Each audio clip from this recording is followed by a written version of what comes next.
Fatores de virulência do Streptococcus pyogenes.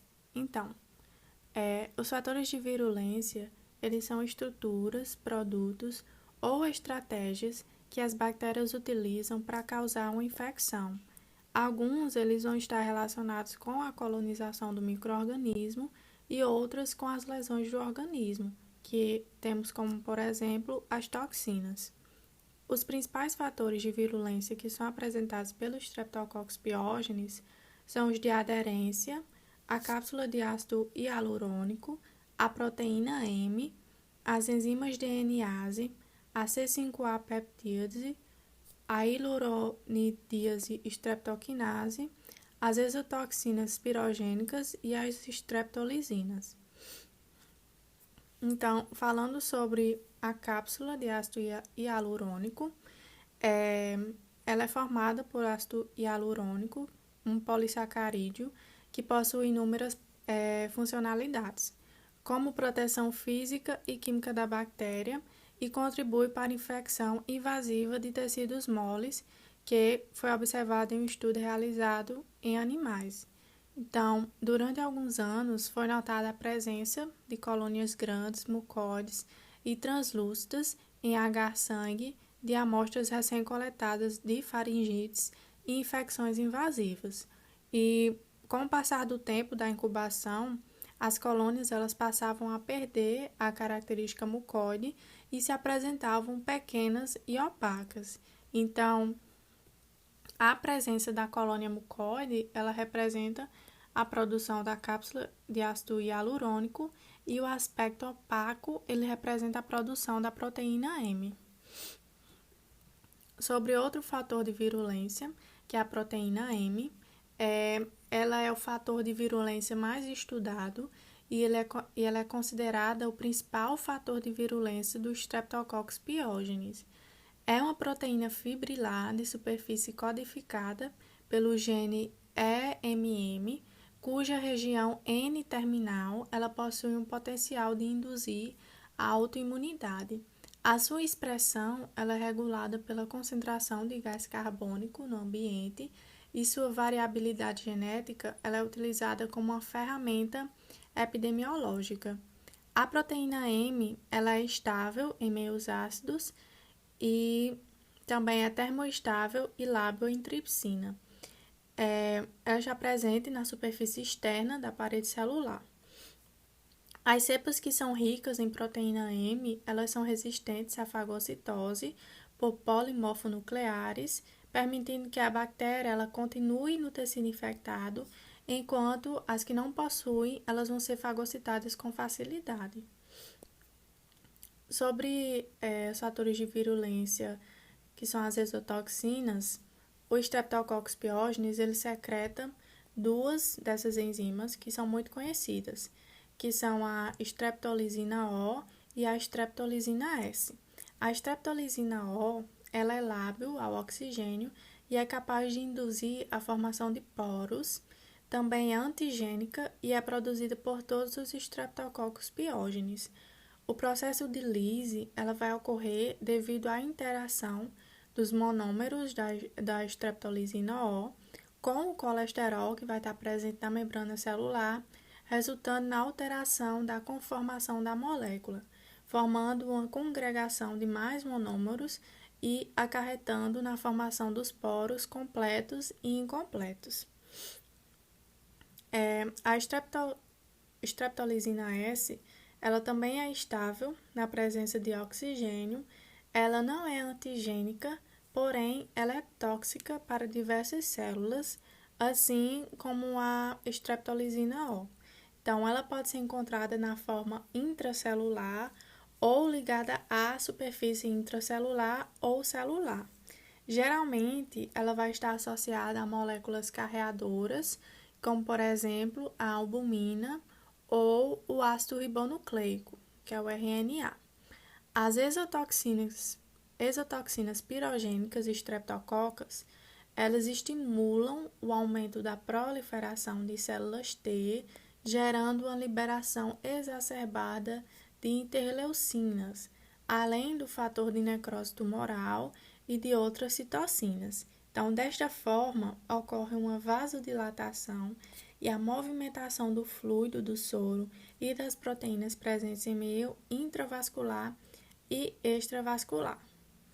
Sobre o fator de virulência DNase, ela é uma citotoxina secretada pelo Streptococcus pyogenes e ela é translocada para a célula do hospedeiro.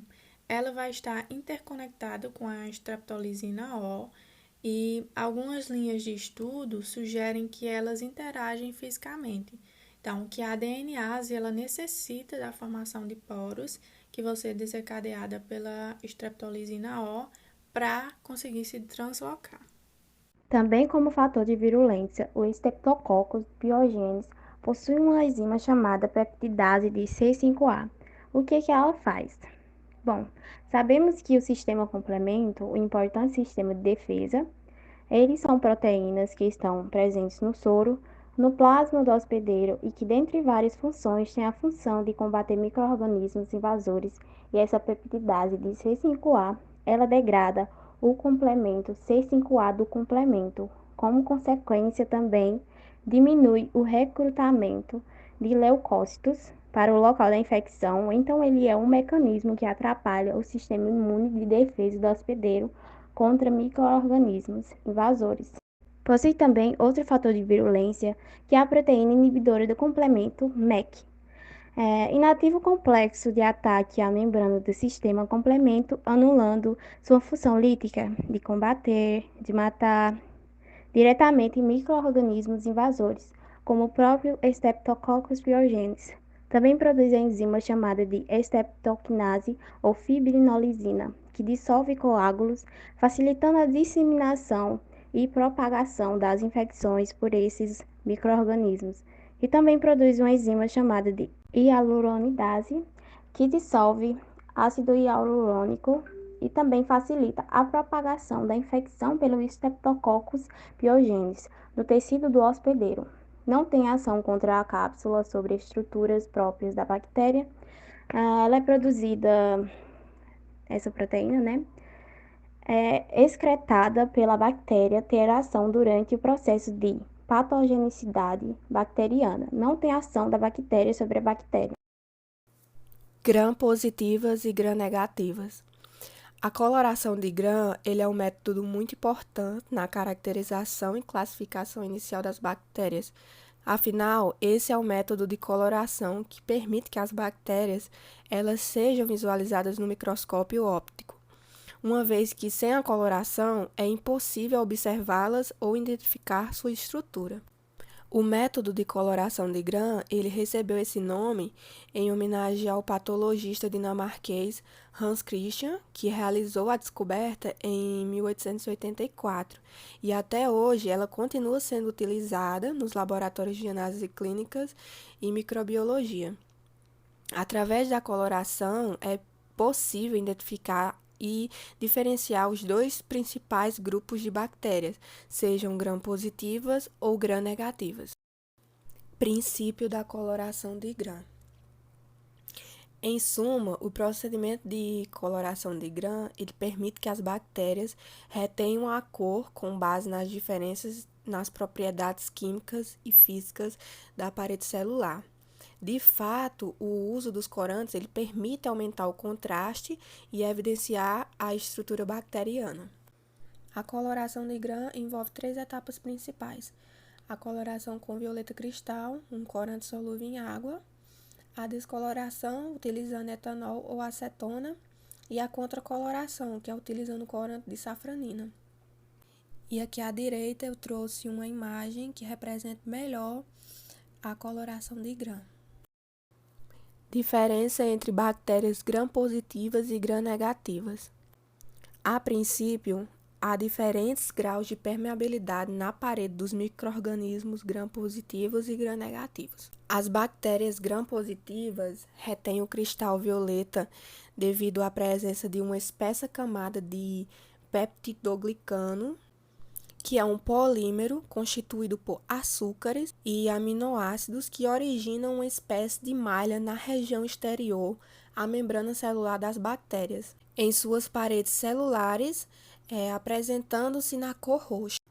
Já as bactérias gram-negativas possuem uma parede de peptidoglicano mais fina, que não retém o cristal violeta durante o processo de descoloração e acabam recebendo a cor vermelha no processo de coloração final. E eu trouxe aqui nesse slide a imagem das bactérias gram-positivas e, como foi dito, ela se apresenta na coloração roxa, e trouxe também alguns exemplos das bactérias gram-positivas, que são bacilos, nocardia, micoplasma, estafilococcus, streptococcus, entre outros. E nesse slide eu trouxe a imagem da bactéria gram-negativa. Como foi dito, ela se apresenta na coloração vermelha. E alguns exemplos das bactérias gram-negativas são as Enterobacter, as Pseudomonas, Salmonelas e entre outras. E essas são nossas referências. Espero que tenham gostado da nossa apresentação e obrigado por assistir até aqui.